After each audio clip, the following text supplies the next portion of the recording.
అడుగుతున్నా, ఏం తమ్ముళ్ళు చేశాడని అడుగుతున్నా. పోనీ కడపకి ఏమైనా చేశావా? కడకు ప్రొద్దుటూరుకి ఏమైనా చేశావా?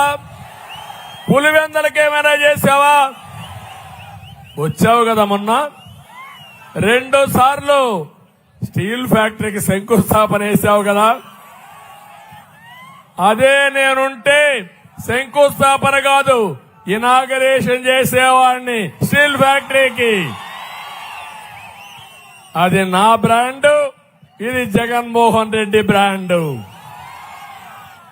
ఇంకొక విషయం మీరు చూస్తే రాయలసీమలో సాగునీటి ప్రాజెక్టుల గురించి ఒక్క మాట మాట్లాడా తమ్ముళ్ళు అని మిమ్మల్ని అడుగుతున్నా.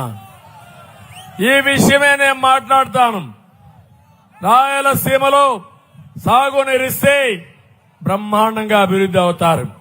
కనీసం సొంత జిల్లాలో, సొంత నియోజకవర్గంలో ఏమి చెప్పావో, చేస్తే ఏం చేశావో చెప్పే ధైర్యం నీకు ఉందా అని అడుగుతున్నా. నేను అందుకనే ఒక విషయం మీరు గుర్తుపెట్టుకోవాలి.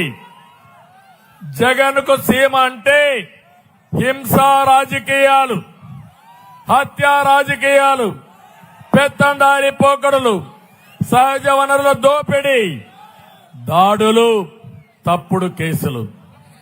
అదే తెలుగుదేశం పార్టీకి సీమంటే నీళ్లు, ప్రాజెక్టులు, పరిశ్రమలు, డ్రిప్ ఇరిగేషన్, యువతకు ఉద్యోగాలు, మౌలిక సదుపాయాలు, రాయలసీమను హార్టికల్చర్ హబ్ గా చేసి రైతును రాజు చేయడం తెలుగుదేశం యొక్క సంకల్పం. ఏం తమ్ముళ్ళ వ్యత్యాసం మీకు అర్థమైందా అని అడుగుతున్నా. అర్థమైందంటే గట్టిగా చెప్పండి మాకు అర్థమైందని.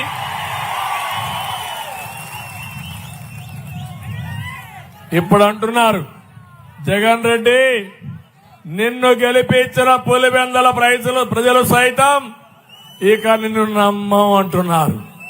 ఎందుకు నమ్మరో కూడా చెప్తాను. జగన్లో విపరీతమైన మార్పు వచ్చింది, ట్రెండ్ మారింది. వైసీపీ బెండ్ తీస్తారు. ఈ సందర్భంగా నాకు ప్రాణ సమానమైన తెలుగుదేశం పార్టీ కార్యకర్తల్ని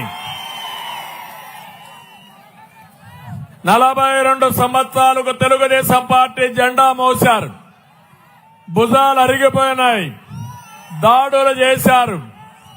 నందం సుబ్బయ్య లాంటి వ్యక్తుల్ని చంపితే భయపడకుండా మళ్ళా వచ్చి పార్టీకి పనిచేశారంటే నా జీవితాంతం మీకు రుణపడి ఉంటా, పార్టీ రుణపడి ఉంటుంది. నేను ఒకటే మిమ్మల్ని కోరుతున్నా, ఎక్కడ చూసినా వైఎస్ఆర్ కాంగ్రెస్ నాయకులు తెలుగుదేశం నాయకుల్ని సరెండర్ చేసుకోవాలని ఒక్కసారి జై జగన్ అని చెప్తే నీ ప్రాణాలు వదిలేస్తావంటే ఒకే మాట చెప్పారు, జై తెలుగుదేశం, జై జై చంద్రబాబు అని ప్రాణాలు వదిలారు. ఏ తమ్ముళ్ళు, ఈ కార్యకర్తలు నేను మర్చిపోతానా? నా కుటుంబ సభ్యులు నేను మర్చిపోతానా? మర్చిపోగలుగుతానా అని చెప్పి అడుగుతున్నా.